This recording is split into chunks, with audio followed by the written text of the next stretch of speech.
Will and Bob had initially stopped by the service station every day to see if the parts for their car were in, and after a few days the man at the garage said that they were.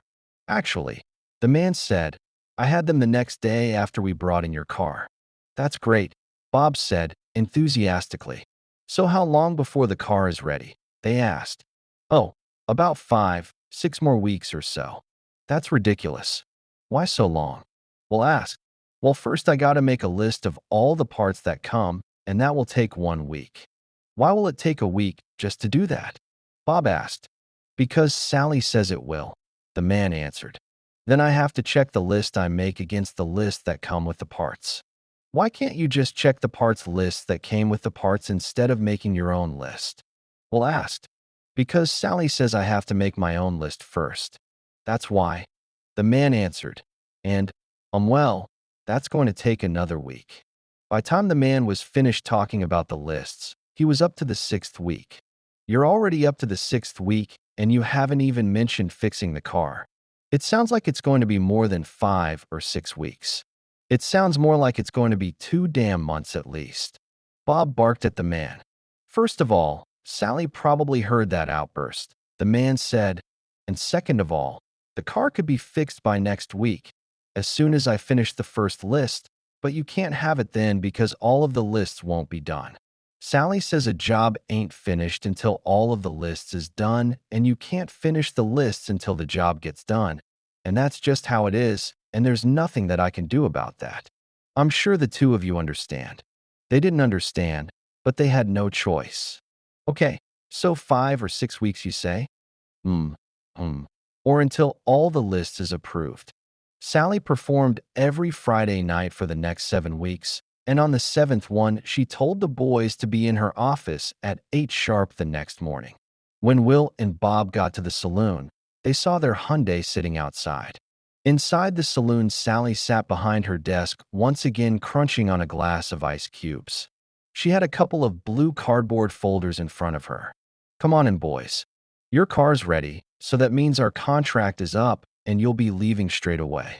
Wish I could have gotten rid of you sooner, but you needed to earn your pay, and believe it or not, there are rules even I have to live by. So, here's your money," she said, pushing the folders across the desk toward Will and Bob. Will and Bob opened their folders and stared at the papers in disbelief. "I know," Sally said. "I didn't tell you guys that I was paying you each $1 million a week after taxes because you might have thought that I was a little nuts if I had said that. But it's all real. It's all good. You'll even see that I paid you for an extra week. That's the bonus I said I was giving you because I like you. Everything is in the folders: your ATM cards, tax papers, bank info, PIN numbers. Go ahead and stop at the first ATM and check it out. Your car is sitting out front. It's fixed, it's full of gas. Governor is waiting for you, and I only need you to do one more thing for me before you go." "Look," Sally said to Will and Bob, leaning back in her chair, now with a mischievous grin on her face. "You stupid hicks did all right for yourselves." "Agreed? Yeah, I know you're still questioning the money, but you just made real money. You'll see. And it's more money than you would have had the brain power to make between the two of you over the next 30 years. But like I said, I like you. Well, the truth is, I felt sorry for you. I knew what you guys wanted to do. Don't ask how. And I knew that you'd never get anywhere on your own. So I decided to help you out. And now you boys need to help out your own selves and get your stupid asses out of this town forever, because you're no longer welcome here. You take this money and do whatever the fuck you want to do with it, and just forget where it came from. If I ever see either one of you again," Sally said, trailing off in a low, introspective voice. She appeared to be in deep thought. She paused and then looked back at Will and Bob, her mood brightening and a smile crossing her face. "Hey, you guys remember when I pulled that woman out of the audience, ripped off her shirt, and ran a potato peeler down her spine? Remember the way she screamed? That's because the pain was real. Now, if you guys are still here, in about 10 seconds, I'm going to reach into my desk drawer and pull out another little toy, and I guarantee that you don't want to be here when I do that."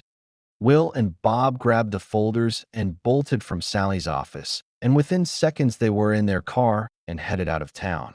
The money was real, just like Sally said, and Will and Bob invested it in a few successful businesses, got married, and lived prosperous lives. Will had a couple of kids and stayed married to the same woman for 38 years. Bob, on the other hand, was a player who got divorced and married 4 times and had 5 children.